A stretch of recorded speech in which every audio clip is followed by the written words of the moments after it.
They had an opportunity to do it 3 times straight. They won back-to-back and then back-to-back. Hall of Famers all the way around. Chuck Noll, when you think of the 70s, and it all began with Franco, cut it out of the air.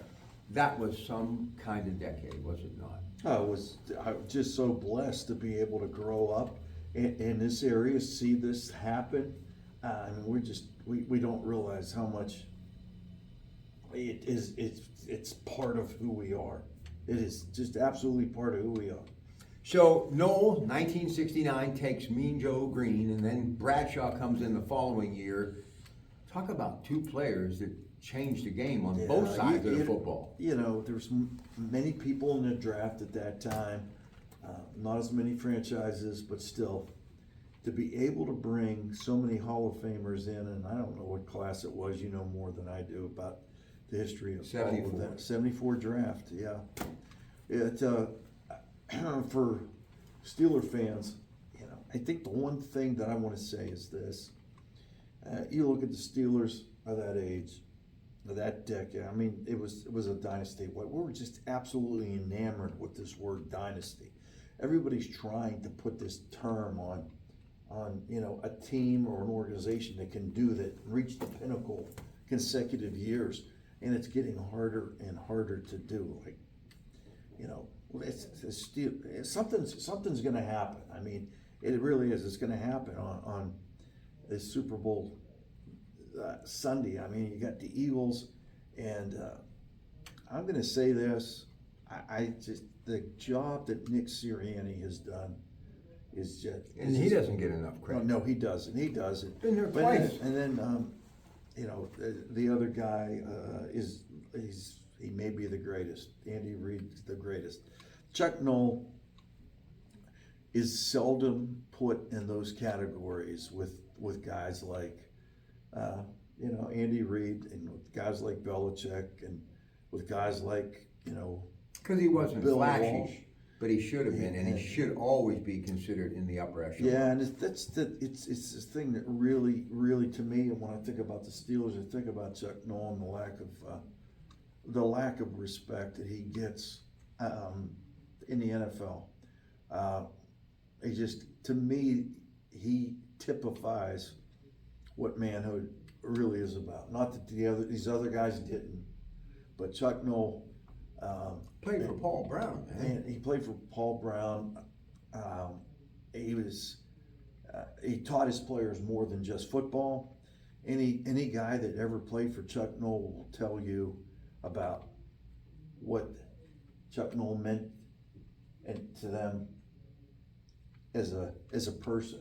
But do you realize what Chuck Noll and Don Shula both did? So let me just take you through this timeline. Don Shula is the same way. I would put Don Shula. Mirror images of each other. They're very But similar. they changed with the time. So you have Chuck Noll Right. running the football in that first win against Minnesota, Rocky and Franco, right? Everybody's in tight, the offensive line.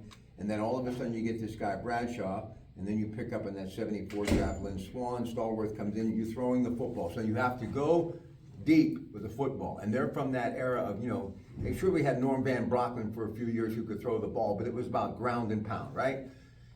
Then Shula, because of what Namath does to him, I really believe he just wanted out of Baltimore because he was an 18.5-point favorite to win it, and he got embarrassed, they lost, and I think he just wanted a new place with some sunshine.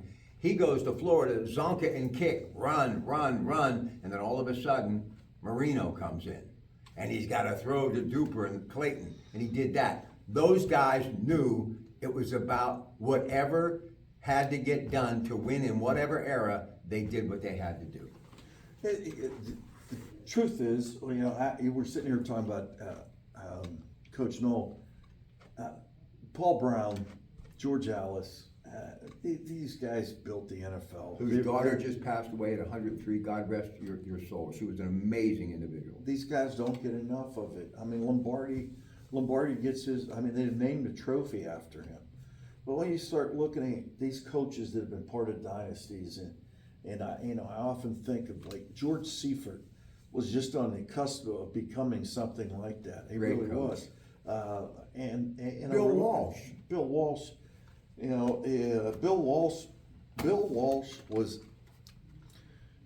a coach for Paul Brown for the Bengals, when they were absolutely horrible, they had a guy named Virgil Carter as the quarterback, and they were just dumping the ball here or there because they couldn't pass protect. And now they made it into a West Coast offense, and you're seeing it.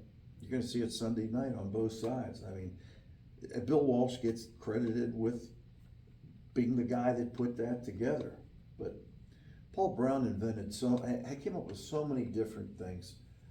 Each of these guys have their own place, but I don't know. But look at the team of the '70s. Just the offensive line. John Kolb is in there. Webster is in there. Ray Mansfield beforehand. Larry Brown was a tight end. They moved him to tackle. I mean, Swan Stallworth. Look at those two we talked about. Obviously, the modern day wide receiver. A little more speed, a little more bulk, but that's what you're looking at, right? Bradshaw could hand off and had one of the biggest arms ever in the National Football League that people seem to forget until he blew his elbow out in '83 at Shea Stadium. Defense, Ernie Holmes, underrated in a big way. Could be the modern era Chris Jones, was just tenacious. Joe Green, maybe the greatest defensive lineman of all time. We haven't seen the likes of him in Pittsburgh, maybe recently because of Cam Hayward. That's the closest we're ever going to get. You had Andy Russell early on. You had Jack Ham, Jack Lambert, Mike Wagner, Glenn Edwards, Mel Blunt. I mean, that's Donnie Shell. L.C. Greenwood should be in the Hall of Fame. Big John Banaszak comes in. And he ends up playing in 3 Super Bowl. I mean, the guy was a $1,500 signing free agent from the Marine Corps to Eastern Michigan to the Steelers. And he's there with all of those Hall of Famers, and he ends up replacing Dwight White, the great Dwight White. White. Think about it. Yeah. How do you put a team like that together? And nobody ever talks about Mike Wagner, who won 4, played in that back, it's that secondary, won 4, was a tremendous defensive player. And you had Mr. Dan Rooney, the Chief, Art II coming up. I mean, think about that. Joe Gordon, all these people that mean so much to me, how they put it all together. Myron Cope. Myron Cope is the reason why they're doing all this stuff on national TV. He was an award-winning Sports Illustrated journalist who had some panache, as I like to say, and they're all doing it now. Chris Berman, all of them, it all came from Myron Cope. Sports Talk Radio, Myron Cope. You go around the country, and every place has a establishment. The '70s were so important for the Steelers. Anywhere you go, they've got a Steelers establishment in Rome. It's tough for us because those days we were also one of the top corporate headquarters in the country. We had, I believe, 27 corporations. Golf, Mellon. And now it's not that way. Yeah. And it's hard for us to let go of the '70s. And I think one of the things that is kind of holds us behind here in Western PA is what are we going to do about the future? And we've got a great past, all right, but we need to find a way to come up with new markets, new industries, well, listen, new corporations. The Commander-in-Chief, our president, Mr. Trump, is going to be at the big game, but he's also met with David Barrett of U.S. Steel. I'm hoping the man who wrote the book, The Art of the Deal, gets my U.S. Steel, Nippon Steel deal done. Let me tell you about U.S. Steel, why it's so important. Do you realize when we started losing all those mills, all those steel workers were out of work? You know what kept a lot of those people just wanting to stay plugged in and live their life? The Pittsburgh Steelers. So this brand means so much. The NFL means so much. We got to keep people working, keep cheering on the brand. And this thing, I believe what's going to happen, they're going to add another game to the season. So in years to come, the game will be played the day before President's Day, and people will actually get a day off after the big game. The demand for football, it's I don't want to say it's out of control, but it's evident that the sport has caught so many different markets. The NFL is now trying to come up with different markets, internationally. Don't be surprised if you start to see, they were talking about 7-on-7 flag football teams. They're going to allow football to be played because of the type of game it is in a non-violent way. Listen, just remember. Even with women in flag football leagues. I mean, don't be surprised of what happens. It's That one day that changed my life, though. When Coach Best said, Eccles, get in there for Pratt. He ain't showing me nothing. I hurt my ankle, Coach. You said put it in hot water. John Best was my all-time favorite coach of all time ever. So my friend Mark Nemisek and I are here at Beaver Falls, 1972, watching The Godfather. So we're in there, and some of the scenes getting a little risque. I look over, and guess who's sitting in the balcony right next to us? Now, mind you, we're like in 9th grade. We kind of snuck in this thing. Big John Best. Really? I went, Nammy, Mr. Best is in this theater. He said, yeah, don't worry about it. That guy, I still keep in contact with his son Brad. Great family. Brad was one of the reasons why I went to Baldwin Wallace. And That guy had thoroughbred thighs, John Best. Wore shorts in the middle of the winter. And he was, he Not just like did Eddie it all. Driscoll, though. Eddie Driscoll, man, tank tops when the snow was coming down. Yeah. Love that guy. All right, listen, I gotta go to work, I think. Yeah, I got it. Me too. I gotta do this. This is gonna be a great game. It is. It's gonna be a great Listen, game. I don't care who's in this game. I'd love my team to be in that game, but that's okay. It's the game. There's something about it. It's the biggest, best game on the planet. Now, for me to continue to be able to provide for my family, I'm gonna have to find a way for us to play an additional game next year. Like, we have got to get to the postseason, and we will.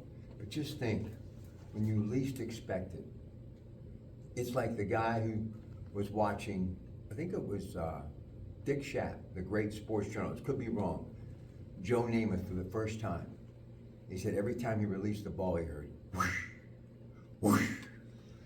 You Well, just never know, one day that player is going to show up at Reeve Stadium, and I just hope I'm here to go, do you believe what we just saw? It's because you just want that one. Like watching Pat Mahomes. I mean, do you understand? This may never happen in our lifetime again. I mean, this is it. Saquon Barkley may never happen again. And I got to finish on this note. They always say, well, the coach is because they got a quarterback. Remember this. Andy Reid may have Pat Mahomes, but he also took Donovan McNabb to the Super Bowl, and Weeb Eubank had Joe Namath. Don Shula had Johnny Unitas, and eventually he had Dan Marino and Bob Greasy. Paul Brown had Norm Van Brocklin. Bottom line is, Noel had Bradshaw. You still got to coach them up, no matter how great they are. And most of them become great because they were coached up. The coach means everything. And the ones that are really, really great, you just gotta make sure they're on the bus. To get to the